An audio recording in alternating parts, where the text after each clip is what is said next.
Hey guys, welcome to a brand new year of Jkun Presents. So it's been a few days since I came back from MAGfest, big gaming, internet, music type festival that was up at National Harbor.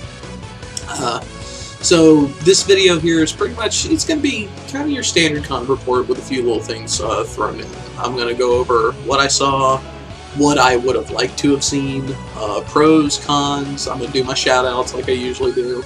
And then just for a little bit, I'm going to talk about what you can expect from the show in the upcoming year, not only from Jkun Presents, but also from Jkun's live stream. So without further ado, let's get down to it. MAGfest was at National Harbor, Maryland, but it's like right on that cusp of like DC and Maryland, kind of off on its own little island that has nothing but overly expensive hotels and restaurants. Was there for 4 days, and like I said, and some of you have been there, so you know what it's about. It's a pretty much convention just completely geared towards video games, music, and internet stuff. I mean, it's pretty much all about that. I mean, there's a little bit of cosplaying there, but not that much. And some of the stuff that I saw, like I went to both Egoraptor's panels. Also, if I mentioned somebody that I really enjoyed, and you want to take an interest in them as well, or check them out and see what they're about, we'll post where you can find them, probably like right about there. So like, there's Egoraptor. There's where you can find it. Went to both of his panels. Was fortunate enough to have him answer 2 of my questions, one at each panel, and that was a lot of fun. Screw attack panels, those are always a lot of fun. You got to support my boys there. They did a Friday morning panel, I believe, where they showed a couple videos, and then everybody saw it coming. Eventually, we started asking about Death Battle, because we've been waiting on Goku vs. Superman for quite some time. And they showed the first half of the fight, and if you're an Advantage member, you've already seen it, but it was still cool to see it again, and they talked about it a little bit more, and they released another trailer. They didn't release a date, because they didn't want to have a date again, and then have something go wrong, and then they have to postpone it further, so it'll be out when it's out. And I do apologize for the sniffling, or if I sound a little congested, I am getting over fighting a cold, and all that wonderful stuff. Lovely con plate crap. They had another panel called the Wheel of Destiny, where the Screw Attack guys, and I think like the Angry Video Game Nerd was there, Brett, who was Captain S for a while, the spoof of Captain N, where they did a bunch of different video game challenges and stuff, and whoever lost had to take a drink of juice. And also there's Screw Attack's website right there, so you can check them out. There was another panel I attended that I actually wound up leaving because I thought it was kind of lame, called Sure You Can. Fundamentals for fighting game enthusiasts of all skills. And I like that concept. I mean, that's definitely a good way to get new people in, but for someone like me, or some of the people that I know in the Richmond scene that are exceptionally better than me, this was really weak sauce, small potatoes type stuff, to where you're pretty much telling us stuff we already know, and you're not giving any critical information. And in fact, some of the information you were giving was just flat out wrong, and that's not a good way to get people into the scene. So I wound up leaving that, and that's how I wound up at Egoraptor's first panel. There was another panel that I didn't go to at first. My friends Sam, Kat, and Mary went to it, and I actually just happened to walk by it as I was looking for one of my friends, Sean, called Saturday Morning Apocalypse or something like that, where they showed the openings to all these different Saturday morning cartoons. And I gotta say, what got me to walk in is I was like just kind of walking by and just kind of looked in for a second, and I saw up on their screen it was the opening to, I think it was no more than like one episode of a cartoon of Battletoads. So it was like walk, glance, double take, and in just utter disbelief, just stopping dead. I was like, alright, I'll walk in. Walked in, had a seat, and they started showing a lot of other stuff that I remember watching as a kid, and my childhood weeps now because some of that shit was just god-awfully bad. But it was a lot of fun rehashing a lot of that stuff, because a lot of the stuff that he showed, I remember. Like, I remember a lot of that stuff. But what else was there? Let's go ahead and take a gander at the list. Eddie LeBron from Blue Core Studios. Website right there. He's the guy that did the fan movie of Mega Man a couple years back, and that was actually really well done. He came back again because he had been working on another production before, believe it or not, Sonic the Hedgehog, making a movie out of that. And we got to watch, I want to say it was like either like the first 30 minutes or the first half of the movie. I'm not sure how long the movie actually is. I know the Mega Man one is like a little over an hour and a half. It's like it's a full feature-length movie. This one, it only felt like we were sitting for maybe about 40 minutes or so, but it was an unfinished build of it. So like some of the CG wasn't finished yet, or some of the CG didn't mesh well with the rest of the environment. Or we would get it almost in story panel mode, where like we would see the background, we would see the sound, we would hear the sound effects, but you'd get this little subtext at the bottom. It's like Sonic runs by and enemy slams into tree and explodes. So that actually made it very comical to see that. But that should be, he didn't say when that would be up, but excuse me. I do look forward to seeing that, because for a premise that is just absolutely ridiculous to begin with, he took a very serious turn with it and actually made it very enjoyable. So that was actually really cool. The last panel I went to was, oh yeah, there were two more. I got to attend Atop the Fourth Wall live with Link Cara, and there's his website right there, so you can find his stuff. He's a comic book reviewer, for some of y'all that don't know, and when he goes to MAGfest, he actually does his show live. So he did that, and I had a hard time breathing during that panel because some of that stuff was riotously funny. And to make matters worse, he did his bit on a comic I remember reading and making fun of immensely. The last panel I went to was Castlevania: How I Grew to Accept Simon's Quest.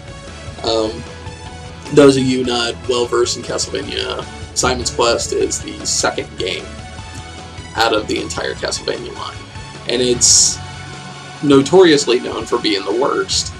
I really don't want to bash on this guy that much, but I am a bit of a critic, so anything I would say is not to make fun of you or to bash you. It's so you understand what it is you did, so you can learn from it and make your next attempt better. When you make a panel called How I Learned to Accept Simon's Quest, and you talk about every game but Simon's Quest, that is a very, very big problem. The title alone drew me to the panel, but it wasn't that very entertaining. It certainly wasn't that funny, unless you count the drunk guy that was like 5 rows behind us. Me and Drew actually just wound up walking out and leaving because we were bored with it. But moving on to some of the stuff I missed. Power Glove. Oh wait, I totally missed one. The Proto-Man.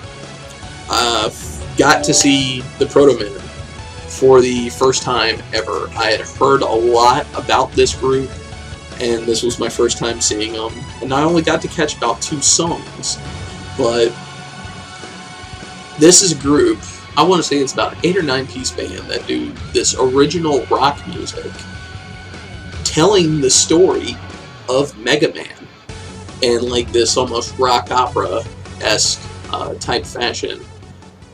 That is some of the most emotionally driven music I have ever heard in my life. Like, modern day artists need to take notes from these guys, because these guys know how to write songs with some feeling behind it. And it's a story about a robot, for Christ's sakes. And they make it that emotionally driven. I mean, that was amazing. So amazing that I wound up going home and buying both of their albums digitally and listening to them. And it's been some of the best music I've heard in a very long time. And you can actually check them out right here. And I definitely look forward to, I think Act 3 is the next one they're coming out with, and just, it's been great. It's been absolutely great. But on to what I missed.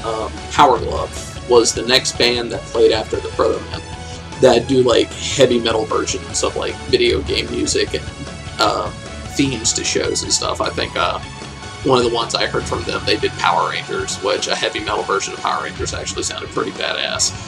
I think they also did like Tetris, and they did themes of the X-Men, and it was a lot of really cool stuff. I wish I had stuck around to see them live, but the Sonic movie was playing at the same time, so I wanted to go check that out. The JonTron panel, and the Game Grumps panel, I did not get to check out, and I didn't get to check out the Angry Video Game Nerd panel either, which the reasoning why I didn't get to see these, I'll actually touch on in the cons section of the video. So we'll hold on to that one for a minute. But for the most part, I really got to see virtually everything I wanted to see, and that's actually a very good thing, because normally you have to really decide between you're going to do this or you're going to do this. But I only had to make that choice maybe like a couple times during the weekend, because everything was kind of spread apart enough to where, like, okay, I'm done with this, I got about an hour or 2 hours to kill before this. And that really helped things out, because in those spaces, like, you can go play games, or you can go shopping, go get something to eat, go up to the hotel room, take a shower, and just everything moved at a really nice, steady pace, and I really enjoyed that. The pros of the convention, get that list up right here. Tons, and I do mean tons of games. This game room just puts all other game rooms to shame, and you can quote me on that. Not even Evo's game room holds up to MAGfest. But then again, Evo is geared towards a tournament, not casual gaming, so not entirely the same thing. But how they had it set up is, anyone who's been to CouncilCon while it's been at the Gaylord Hotel knows how the vendor's room and artist alley works. It's pretty much a enormous back room that they have segmented into sections. This time they opened all the sections up, so like right here you had tabletop gaming, or card games if that's your type of thing, like Pokemon, Yu-Gi-Oh, Munchkin, whatever. Then right next to it you had arcade machines, taiko drum machines, DDR, Beatmania, In the Groove, all that stuff. And then back behind that in the same section was like game cabinets that like you would actually sit in, and pinball machines, and sit-down Taito arcade machines, like the ones you would see in Japan, where like one player is playing Street Fighter on one side, and then on the other side is a guy playing this person in the same game, instead of them just being squished up together on the same cabinet. And then right next to that was the vendors area / computer LAN area. So like all the desktops, all the desktop type games, World of Warcraft, so on and so forth, there's 9 billion of them, were all in this area. And then in the final section you had in the back all the console games, and then at the front of that you had all the Kinect games, or all the tablet type games. So everything was sectioned off and spaced out perfectly, so no group was crowding the other, and that just made it a breeze to go through there and play some games. And that just made it that much more fun, because you didn't feel like you were like squished up against people like in some of the game rooms at anime conventions. Like, the anime conventions can take notes from how MAGfest does things. Another thing for the pros list, tons of stuff to do. Like, you just heard me rattle off a few things. That was just the stuff I did. That was not the full schedule. There is always something for you to do if you dig like internet shows, video games, and music. There is always something for you to do. All the guests that were there were extremely friendly. Matter of fact, the last day I was there, they had what was called the That Guy with the Glasses meet and greet. You can actually check out all their personalities right there. I met Diamanda Hagen, Phalis, Obscura Slupa, Todd in the Shadows, the Nostalgia Chick, Jessie Otaku, Lady Spaz. Lady Spaz, she's not with That Guy with the Glasses, but she is an internet personality herself. And like, I actually had a blast talking to you. I really enjoyed our conversation. I appreciate that. Nash from What the Fuck Is Wrong With You, Linkar from Atop the Fourth Wall, the Sci-Fi Guy, Film Brain. All these guys were there. Sean Faust, my buddy Sean Faust, that hosts Epic Fail. Jew Wario, Justin Carmichael. All these guys were just extremely friendly. They were happy to talk to you. And they really, really appreciate their fans, so they're more than willing to take a picture with you or shoot the shit with you. So big shout outs to all of y'all, especially Sean, Justin, and Linkar. Y'all, you three in particular, were extremely awesome. And you were very willing to sit there, field in questions I would have. You and me and you, Sean, in particular, had a rather lengthy conversation about stuff. So definitely big shout outs to you, man. But the con was bigger and better than it ever was, according to what I was told. I can't make an accurate comparison because I've only been there once and I was only there for a day. But just on that was so much better than last year, and it was great. And I definitely look forward to doing it again next year. But like with any convention, when there's good, there's bad. So moving on to the cons. The number one pet peeve I had about this convention is I hate waiting in line at a convention. I absolutely can't stand it. And that was the big reason I did not see JonTron. That was the big reason I did not see the Angry Video Game Nerd or the Game Grumps panel. Sitting in a line for 2 to 3 hours out of a con day is uncalled for. It's unnecessary. I do not approve. I will not do it. I don't even like autograph lines, but I still had to do that twice over the weekend because I wanted pictures with Egoraptor and JonTron, and I wanted a picture with the nerd. Well, again, because I did get one last year, but that was by like blind luck, because I think I just kind of like blindsided him. It was like, hey, can I get a picture? And he was like, oh, yeah, sure. So I wanted to get a legit picture this time, and I got to shoot the shit with him a little bit, and that was really cool, but I can't stand waiting in line at a convention. I think it is a glorious waste of time. On top of that, I had to spend my Friday night in medical. I was having severe abdominal pain and nausea on top of that. I was very, very, very, very sick. The only person I could get a hold of was Sam, and Sam rushed down to medical and stayed with me until the paramedics got there. And the paramedics were trying to get me to go to the hospital, but just I was not having it. I am not a fan of hospitals, and if I had gone to the hospital, the closest one they could have sent me to was in Northern Virginia, which would have been about an hour south, which is not good at all. And if I had left, I would have had no way to get back. And on top of that, the people that came with me would not have a way to get home. So I was more opted to just go and sleep it off and see how I felt the next morning. And if I felt bad, fine, I'll go to the hospital then. But if I feel better, then let's leave it at that. And thankfully, I wound up feeling better.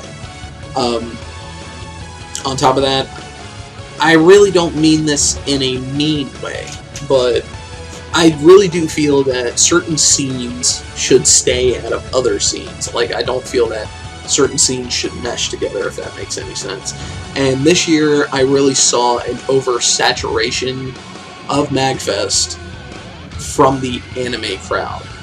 And one of the big things that appealed to me at MAGfest last year, if y'all watched my report, was the fact that everything was very low-key. Like, you heard the Colossus roar every now and then, but they only seemed to do it when something cool had happened. You could tell that that had drastically changed with the emergence of the anime crowd showing up to this convention, because you would just hear it out of nowhere for no reason at all, and it wound up driving you insane, to the point that come Sunday, I was sitting there talking to one of my friends from Nexus Gaming, and this kid just running up and down the escalator, and he's like, "Ah!" To the point I stopped mid-sentence and just looked up and was like, "Shut the hell up!" And everybody within earshot just turned around and started clapping and cheering and thanking me for yelling at the kid. Because I have plenty of anime friends that don't do this, so don't think I'm talking about the anime crowd as a whole. I'm really not, because technically I am part of the anime crowd as well, since that's where I got most of my attention from, was from the anime crowd. I've done the anime thing for years. But this new generation has a very, very, very bad problem with taking something and beating it into the ground. And them doing that to the Colossus roar drove most of the MAGfest veterans to, okay, we need to change our meme or something like that. We need to change it to something else, because now the Colossus roar is just useless. And it's really sad when you see that. And yeah, sometimes some people just really need to grow up. And I know that's smug talk coming from me, but I tend to view myself as a lot more mature as most. I mean, for Christ's sakes, I turned 30 this year. People not bathing was a big issue this time around. Like, you would smell con funk every now and then last year at MAGfest, but those people tend to just kind of keep to themselves, or they just hadn't gone back to the room yet, they hadn't gone to sleep yet, but eventually the smell would go away. This year it did not. People were forgetting what soap was, and that was a big problem when I walk into the room, like the game room or the vendors area or a panel, and it smells like, once again, everybody in unison has shit their pants, and that is just nauseating. It does not take that much time to hop in the shower for 5 minutes, to rub your smelly ass down with some soap and rinse off, put your clothes back on, and go back down to the convention. You're not gonna miss anything, I promise. Start bathing. But overall, that pretty much sums up MAGfest for me. I had a ton of fun. I will definitely be going back next year. The pros definitely outweigh the cons on this one. So if you dig video games, you dig internet shows and personalities, and if you dig music, this is a convention you cannot miss. I recommend it. Definitely. It gets a thumbs up from me. But moving on to my thanks, people to thank, people I hung out with. Sam, Catherine, Mary, Drew, everybody that was in my room. I had a blast with y'all, minus a snag or two. Had a lot of fun. Definitely looking forward to hanging out with y'all again. Charles, my buddy Sean Fowles, Chad from Screw Attack, Sam from Screw Attack, Craig from Screw Attack. I talked to y'all and hung out with y'all the most out of the entire weekend. Y'all made my weekend fun. You definitely made my day. Sam and Chad, in particular, finding out something that we had in common, and that really made a conversational piece for the three of us. And I really appreciated that. And I'm not gonna say like, oh, it made our friendship closer, we're best friends now. No, I'm not. I'm gonna be real about it. We're definitely cool with each other, but I definitely look forward to seeing all y'all again. Y'all have always been very supportive of me, and y'all know I support you. But that pretty much sums up MAGfest as a whole, and I'm getting close to rocking 25 minutes here, so I kind of want to wrap this up. I don't want y'all sitting here too long. What's to come? I'm going to be looking at doing at least one video a month. Depending on what that video will be, will determine what's going on with me at the time. It could be a video game review, could be a movie review, another kind of report, fighting game update stuff. Who knows? It could be anything. It could be me farting on a snare drum, for Christ's sakes. But expect at least one video a month from me for the duration of this year. Upcoming stuff for the stream. The Jak and Daxter series run has already started. We are about halfway through Jak and Daxter 1. We still got 4 more games to go. I will be streaming a couple times a week. Anyone that's watched the stream, I usually do it anywhere between like 2 and 4 hours at a time, depending on how tired I am. After that, it will either be Uncharted or Dead Space. Those will be the next 2 after Jak and Daxter. Let's see what else. Evo games have been announced. That got announced last night. So for Evo 2013 will be Street Fighter 4, Street Fighter Cross Tekken, Marvel vs. Capcom 3, Mortal Kombat, Tekken Tag Tournament 2, Persona 4 Arena, and King of Fighters 13, with a mystery 8th game to be announced via a donation drive for breast cancer. And I think every game that got like 500 plus votes to be in the Evo running is eligible to win this thing. So games like Injustice, PlayStation All-Stars, Smash Brothers, My Little Pony, for Christ's sakes. All of these games are eligible for Evo, so if you want to see these games become the 8th game in the finals lineup, get over to shoryuken.com, donate your ass off, because every dollar is going to count to get your game in there. The games I will be playing, unless they do announce Injustice as the 8th game, will be in the order of importance, no less. Mortal Kombat, Marvel, Street Fighter Cross Tekken, Tekken Tag Tournament 2. Now, room has already been booked for Evo 2013. Like, I already have my room. So, I still have room space available. So, if you are interested in coming, if you want to check Evo out in person, do not hesitate to message me. I will let you know what's up and how much space I have available. But that's going to wrap up this video for right now. Thank you everybody for watching. If you have an interesting story from MAGfest about something that I didn't mention, please by all means leave it in the comments below, or even message me personally. I respond to virtually every message I get. So thank you everybody for watching, and I'll see you next time.